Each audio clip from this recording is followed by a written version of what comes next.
I always thought the worst thing an HOA could do was send annoying letters or slap outrageous fines on people. But that was before Karen entered my life, a woman so determined, so delusional, and so proudly wrong that she somehow managed to build part of her home on my land. Not next to it, not near it, on it. And the craziest part? She didn't apologize. She didn't back down. She didn't even flinch.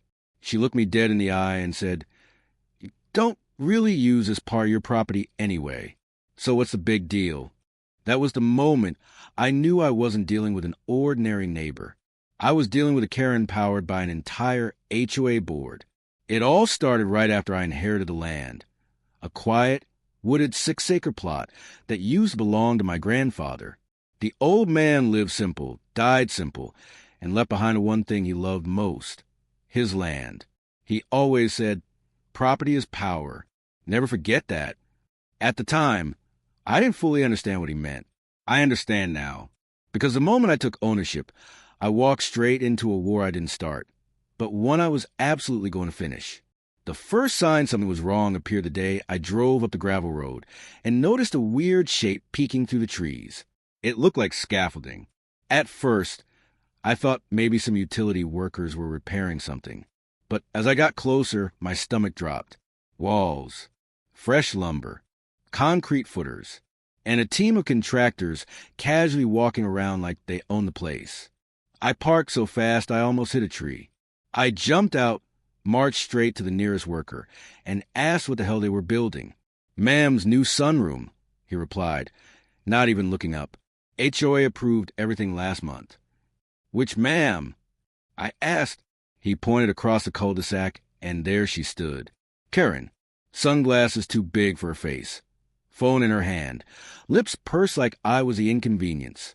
She walked over with the confidence of a dictator. "You must be the new owner," she said.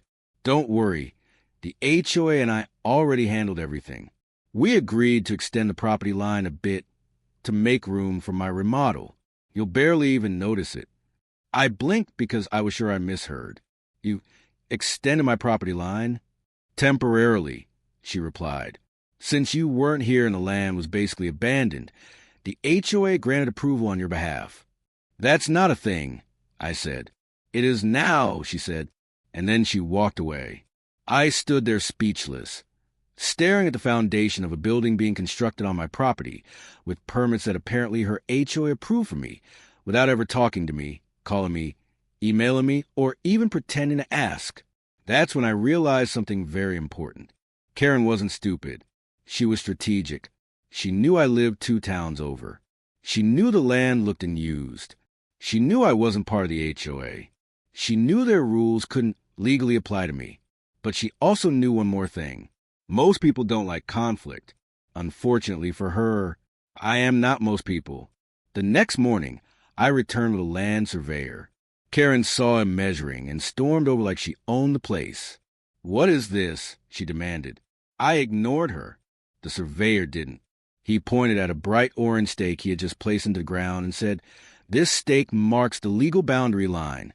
Everything behind it belongs to the man standing next to me." Karen glared. "But my HOA already approved." He cut her off. "Ma'am, an HOA cannot approve anything on land that the HOA does not own." The look on Karen's face, priceless. The look on mine, furious. Karen stomped back to her house like a toddler denied candy. I expected the construction to stop. It didn't. The next day, the workers were back, hammering, measuring, pouring cement like nothing happened. I confronted them again. "Karen said you gave verbal approval to continue." The foreman told me. Verbal approval from me. I wanted to scream. I shut the construction site down myself. I removed their generator plug. I blocked the gravel road with my truck. I recorded everything. That's when Karen came out again, this time with backup. 2 HOA board members who looked like they were auditioning for neighborhood police patrol. "You're interfering with an HOA-approved project," one of them said. "I'm stopping illegal construction on land you don't own," I said. Karen crossed her arms. Her voice went sharp. "If you don't cooperate, we will fine you." I laughed. "I'm not in your HOA." "You are now," she said. That's when I knew this woman was operating on a different plane of delusion. She actually believed she had the power to force me into their HOA because she wanted a sunroom. But what she didn't know, what she could never have predicted, was that I had something much stronger than an HOA bylaw. I had leverage. Within 72 hours, I hired a lawyer, same firm my grandfather used for decades. These people didn't play. And after one look at the survey maps, the photos, the construction receipts, the fake approvals, and Karen's bold claims, the lawyer said something that made me grin. She's not just wrong, she's in serious legal trouble. Trespassing, illegal construction, attempted land seizure, fraudulent documentation, damages, fines, and the best part? The structure she built on my land? Legally, I owned it, but I didn't want her sunroom. I wanted something better, something poetic, something my grandfather would have appreciated. Revenge? No. Strategy. I told my lawyer the plan. He smirked. Savage. Let's do it. We drafted one document, one offer, one very simple choice. Karen could either demolish the entire illegal structure at her own cost, or buy the entire property from me at my price. Not market price, not fair price, my price, because if she wanted 6 extra feet of land that badly, she was about to buy all 6 acres. We delivered the offer to her doorstep. She opened it. Her face turned red. She screamed so loudly her dog ran away. "You can't do this," she shrieked. "Oh, I can," I said, "and you have 7 days to decide." Her HOA tried to fight it. Threats, letters, intimidation, the whole circus. But the law was simple. They had no authority over me, no jurisdiction over private property outside their membership, no power to approve construction, and absolutely no right to build anything on land that wasn't theirs. Karen knew she was cornered. Day 1, she yelled at me. Day 2, she yelled at the HOA. Day 3, she cried on her driveway. Day 4, contractors removed some materials, but not enough. Day 5, she tried to negotiate. I declined. Day 6, she called her husband, who yelled at me for taking advantage of a misunderstanding. Day 7, she broke. She bought the entire property, at full price, with legal fees, with penalties, with everything rolled in. And just like that, Kara became the proud new owner of all 6 acres. Land she originally tried to steal a corner of. Before she walked away, she muttered, "You're evil." I smiled. No, I'm prepared. My grandfather would have been proud. The day Karen signed the final paperwork should have been the last time I ever had to see her face. But if you know anything about people like her, you already know the story wasn't over. Not even close. Because Karen wasn't just a problem. She was a problem with an audience.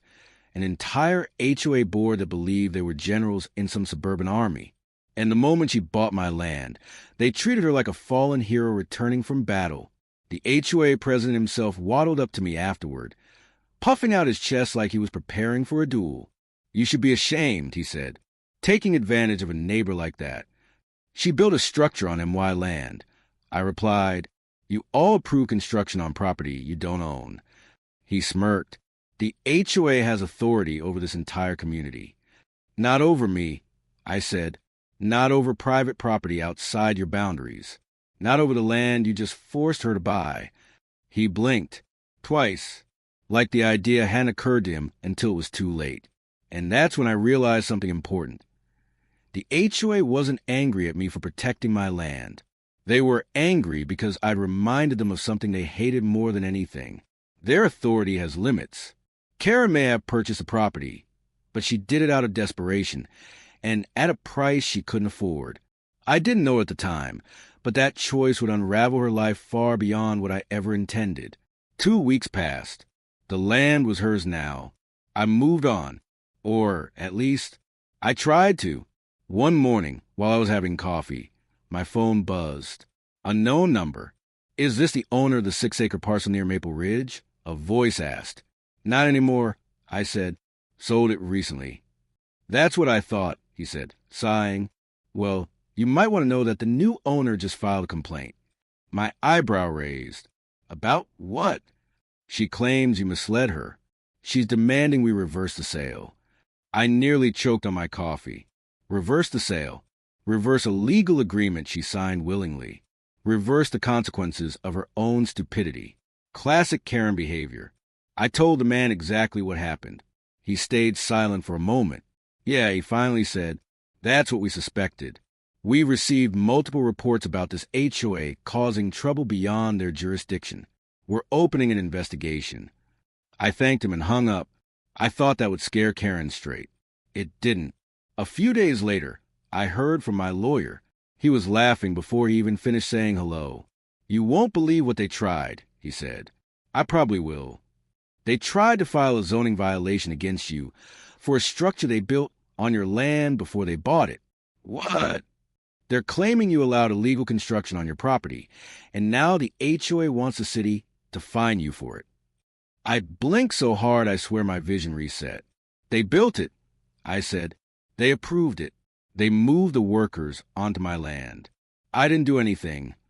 And yet, my lawyer continued, "They sent a 14-page complaint outlining how you neglected your responsibilities as a property owner by failing to prevent unauthorized construction." I had to sit down. The absurdity was physically heavy. "So what happens now?" I asked. "We ignore it," he said. "The city is already laughing at them.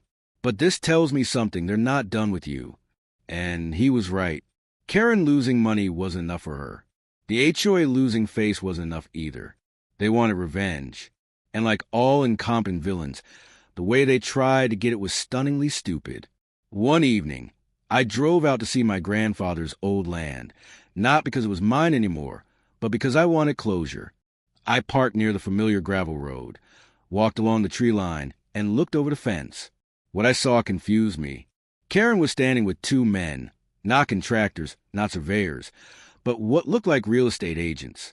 They were pointing, measuring, writing things down, and Karen was nodding like she was giving a TED talk on delusion. Then one of them unfurled a large map, a subdivision map. I leaned closer. Oh no, she wasn't trying to just finish her sunroom. She was trying to develop the entire property. 6 acres. Wooded, not zoned for development. Environmentally protected, and fully blocked by city regulations. She was going to lose everything again. But Karen wasn't the type to accept reality. She was the type to fight reality until it got bored and walked away. I watched them long enough to understand exactly what she planned. She wanted to turn my grandfather's quiet land into her personal expansion project, an HOA annex, where she could build more homes, throw up fences, install cameras, and basically create a mini kingdom. But she couldn't do it. The law wouldn't allow it. The city wouldn't allow it. And if she tried, she would lose even more money. For a split second, I considered leaving her alone and letting natural consequences destroy her. But then something happened that changed my decision completely. A soft voice behind me said, "Hey, you're not supposed to be here." I turned around. A teenager stood there, nervous, holding a mountain bike. "It's okay," I said. "I'm just looking around. I used to own this land." "You're the one Karen hates," he blurted. I blinked. "Hates?" He nodded. "She tells everyone you ruin her life. Says you tricked her. Says you're trying to sabotage her expansion project." So now I was some kind of villain in Karen's personal fantasy story. The kid hesitated before continuing. "Just be careful. My parents said she's planning something big, something to get the land back." Get the land back. A land she bought willingly, at my price, after committing trespass. My jaw tightened. "Thanks for telling me," I said. He nodded and pedaled off, glancing back nervously. And that was the moment I realized. Karen wasn't just trying to erase her mistake. She was trying to rewrite history. She wanted her sunroom, her land grab, her imaginary authority. She wanted everything she lost back in her hands. But the only way for her to do that was to take me down. And she was about to try. Because the very next morning, I woke up to a letter taped to my door. Bold red letters at the top. Notice of intent to sue. For what? For emotional damages. For harassment. For interference with community development. And my personal favorite, for creating a hostile neighborhood environment. Me, a hostile environment. Meanwhile, she built a sunroom on my land. My lawyer read the letter, exhaled, and said, "She's finally snapped." He drafted a response. Short, calm, professional. But beneath the formality was a silent message. Try me, because every piece of evidence, every photo, every boundary stake, every contractor statement, every HOA document supported my side. And Karen's side was built on imagination. The next week, the investigation began. The city, the county, the zoning board. Everyone was poking around. Karen panicked. She tried to get ahead of the narrative, tried to frame herself as a victim, tried to paint me as some villain manipulating the system. But the truth was coming out, piece by piece, layer by layer. And then, just when things couldn't get any worse for Karen, something happened that changed everything. Something she couldn't hide. Something she couldn't blame on me. Her husband left, packed his bags, drove away, gone. Why? Because she forged his signature on the property purchase. I didn't know that until later, but it was the event that broke her. And I knew the war wasn't over. It was escalating. Karen's husband leaving wasn't just a personal disaster for her. It was a crack in the dam. Because once that crack formed, everything else she'd been holding together with lies, manipulation, and delusion began collapsing fast. I didn't know how bad things had gotten until the sheriff showed up at my door. He wasn't angry. He wasn't accusing me of anything. He just looked tired. "Sir," he said, taking off his hat, "I'm here because your name keeps coming up in multiple reports." "Reports?" I asked. He sighed. "Ma'am, Karen has filed 6 separate complaints against you this week. 6. Noise, disturbance, harassment, trespassing, verbal intimidation, psychological manipulation," and he stopped, checking his notes. "Attempted land theft." I stared at him. "She's accusing me of land theft? She built on MY land." He gave a small, sympathetic smirk. "We're aware. None of her reports make sense. We're closing them as unfounded. But you should be aware, she's spiraling." That word hung in the air. Spiraling. Because people like Karen don't lose gracefully. They don't accept consequences. They don't step back and reflect on their actions. They double down, then triple down, then drag everyone with them. I thanked the sheriff. He left, and I thought maybe that would be the end of her attempts to drag me into her chaos. But of course it wasn't, because 2 days later, I woke up to a loud banging outside my house. I stepped onto my porch and froze. The HOA board, 5 of them, clipboards, matching polos, expressions like they were leading crusade. Karen was in the middle, blotchy-eyed and furious, pointing at me as if I were a wild animal that escaped from a zoo. "There he is," she shouted. "The man who destroyed my marriage." I didn't respond. I didn't move. I just waited. The HOA president cleared his throat dramatically. "Sir, we are informing you that you are required to attend a mandatory community meeting to address the numerous problems you have caused." I blinked slowly. "I don't live in your community. Our bylaws do not apply to me," I said. Karen jabbed her finger toward me. "They apply to everyone who affects the community." "That's not how anything works," I replied. The HOA members stiffened like synchronized mannequins. The president puffed up. "If you do not attend this meeting," he said, "we will be forced to take disciplinary action." I couldn't help it. I laughed. "Disciplinary action? What are you going to do? Fine me? Tow my car? I'm not even under your jurisdiction." Karen walked up until she was 2 feet from my face, mascara smeared, eyes wild, and hissed, "You think this is over? I will get my land back." "It was never your land," I said calmly. She trembled with rage. The HOA filed away like retreating soldiers after a lost battle, and as they walked down my driveway, Karen turned back one last time, shouting, "You'll regret doing this to me." But the truth was becoming clearer by the day. She hadn't done this for a sunroom. She hadn't bought the land for revenge. She hadn't fought me because she cared about property lines. She fought because people like her cannot accept losing control. And she had lost it completely. The city investigation accelerated. The county got involved next. And then, worst of all for Karen, the IRS started sniffing around after someone accidentally noticed her HOA wasn't exactly handling funds properly. I wasn't the one who reported it, but someone did. And whoever it was, they lit a fuse. Meetings were held. Documents were requested. Receipts were demanded. And as the pressure built on Karen, she did what she always does. She lashed out at the nearest target, which was, as always, me. One late afternoon, I decided to drive by the property just to make sure nothing ridiculous was happening. I slowed the truck near the gravel road. At first, everything looked normal. Then I realized the gate was open. Then I realized the padlock was cut. Then I realized there were fresh tire tracks leading onto property. My stomach tightened. I parked, grabbed my phone, and walked the path. That's when I saw it. Karen's car, parked right in the middle of the property. Trunk open, boxes everywhere, paper scattered.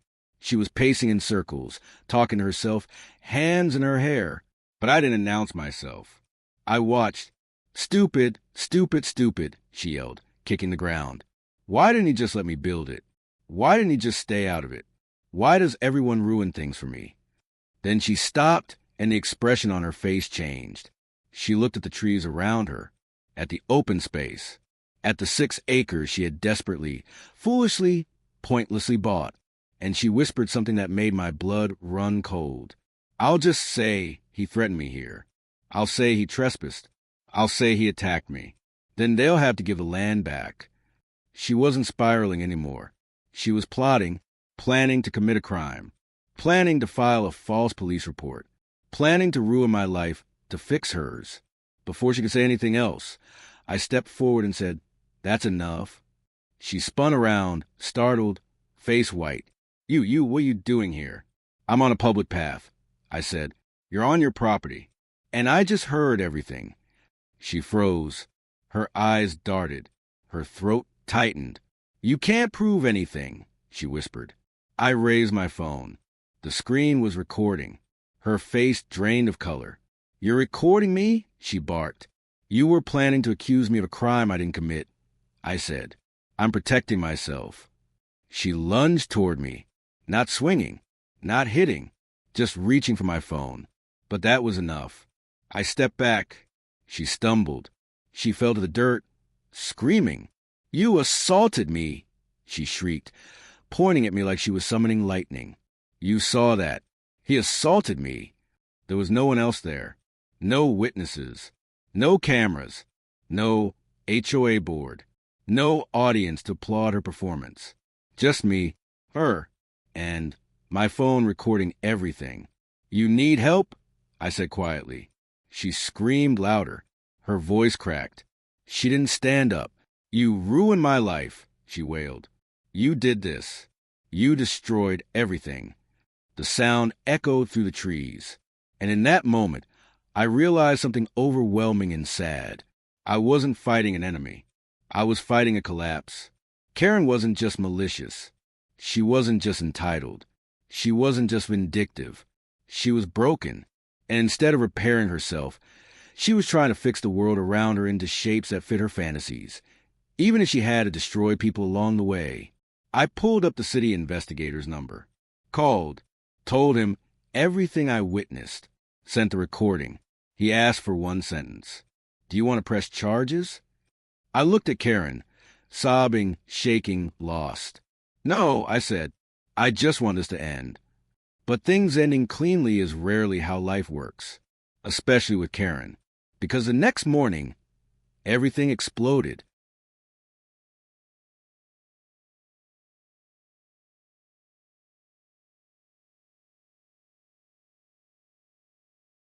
The explosion didn't come from Karen herself, not directly. It came from the system finally catching up to her. Because when you build your life on lies, eventually those lies start tripping over each other, strangling each other, ripping holes in every story you've ever told. That morning, I woke to a dozen missed calls. My lawyer, the city investigator, 2 numbers I didn't recognize. Before I even got out of bed, the phone buzzed again. "Pick up." My lawyer said the moment I answered, "You're going to want to hear this." "What now?" I muttered, "There's been an incident at the property." My stomach tightened. "What kind of incident?" "A very loud one. The city, the sheriff, and an environmental officer are all on site. I'm heading there now. You should too." I didn't even put on proper shoes. I grabbed my keys and drove. When I reached the property, I saw flashing lights everywhere. Sheriff's vehicles, 2 city trucks, a fire marshal, and, absurdly, the HOA board standing in a pathetic cluster near the fence, whispering among themselves like gossiping crows. But the strangest thing was the sound, a faint hissing like air leaking. Then I saw the cause. In the middle of the property, the ground was torn open. Not a small tear, not a trench, a full rupture. An old underground water main, one that had been perfectly stable for decades, had burst open. Water shot upward in a fountain, mud exploding around it, pooling, flooding, turning the land into a swampy mess. And Karen was knee-deep in it, not drowning, not hurt, just standing there, soaked, crying, screaming at a city worker who was desperately trying to get her to move away from the pressure line. "You lied to me," she yelled. "You all lied. You sold me broken land." The worker snapped. "Ma'am, this main is 50 years old. It failed because someone dug into the soil above it and destabilized the pressure. Did you authorize any digging here?" Karen froze. Everyone looked at her. And slowly, painfully, the truth came out. She had hired unlicensed workers to start prepping the land for development, illegally. No permits, no zoning approval. She hadn't even told the HOA. She wanted to clear space for the mini annex she dreamed of. She thought tearing out roots and leveling part of the property would speed up zoning approval. Instead, she cracked a water main. The sheriff stepped toward her. "Ma'am, we need you to come with us." "For what?" she barked. "For violating city codes, tampering with public infrastructure, hiring unlicensed contractors, and ignoring a stop work order filed last week." "Stop work order?" I whispered to myself. My lawyer leaned closer. "She didn't tell you? They issued one because of the investigation. She wasn't supposed to touch the land." Karen tried to walk away, but the sheriff stepped in front of her. "You don't understand," she screamed. "He ruined everything. He tricked me. He sabotaged my home." She pointed at me like a weapon. Everyone turned. I didn't move. I didn't speak. I didn't need to. The investigator approached her slowly. "Ma'am, we have recordings, documents, witness testimony. And now this." He gestured to the geyser of water. "This wasn't him. This was you." Karen's face twisted into something I can barely describe. Not anger, not sadness, not shock, but complete fractured reality, like she was watching her entire world crumble in real time. And then she did the one thing no one expected. She dropped to her knees in the mud and started laughing. Not a normal laugh. A broken, breathless, manic laugh that made the sheriff exchange a worried glance with the fire marshal. She laughed until she couldn't breathe. Then she cried. Then she laughed again. And that was when they decided it wasn't safe to leave her there. 2 deputies gently pulled her up by the arms. "We're taking you in for evaluation," one said softly. "No, no, no, please, please, listen," she begged, but her words were incoherent, tumbling, collapsing. They escorted her to the vehicle. The HOA board watched silently, powerless, exposed. For once, they couldn't hide behind bylaws or clipboards or meaningless authority. They were just neighbors witnessing the consequences of everything they had enabled. As the sheriff's car drove away, the HOA president approached me. His voice was quieter than I'd ever heard. "We didn't know she was like this." He swallowed. "We thought she was just enthusiastic." "Enthusiastic," I repeated. He nodded shamefully. "She wanted to expand the HOA, bring in new members. She thought your land was an opportunity. So she stole it," I said. He didn't argue. "We're resigning," he whispered. "All of us. The HOA will be dissolved." I stared at him, shocked, and in that moment, I realized something incredible. This entire saga, every argument, every accusation, every insane stunt, was never about power or land or even money. It was about control. And Karen chased control until it destroyed her. The city shut down the property for weeks. Repairs had to be made, soil tested, fines issued, environmental inspectors brought in. The land became a case file. And me? I stayed out of it. For the first time in months, I breathed. About a month later, the investigator asked to meet. He handed me a folder. "Final update," he said. "Case closed." I skimmed the papers, violations, fines, official reports. Then I froze on one line. "The owner is seeking to sell the property." "What?" I asked. He nodded. "She can't keep it. Too many penalties. Too much debt. She wants out." I exhaled slowly. "So what now?" He smiled faintly. "You're first in line if you want it back." The irony hit me so hard, I almost laughed. The land my grandfather spent his life caring for, the land Karen stole, built on, fought over, the land she bought in a fit of entitlement, was coming right back to me, at a fraction of the price she paid. But I didn't decide right away. I let it sit. A week passed, 2 weeks. Then one morning, I drove out there. No sheriff, no HOA, no screaming, no construction. Just quiet, trees, wind, a place that finally felt like itself again. I stood in the middle of the field, the same spot where Karen collapsed, and I felt something I hadn't felt in a long time.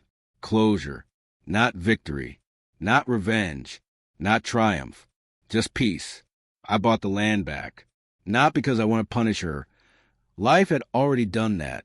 Not because I wanted to flip it. Money was never the point. Not because I wanted to win. I bought it because it was my grandfather's. Because it was mine.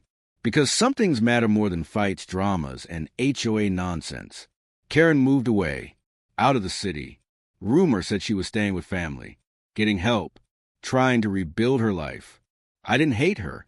Not anymore. I just hoped she found something she'd lost long before she ever touched my land. Control over herself.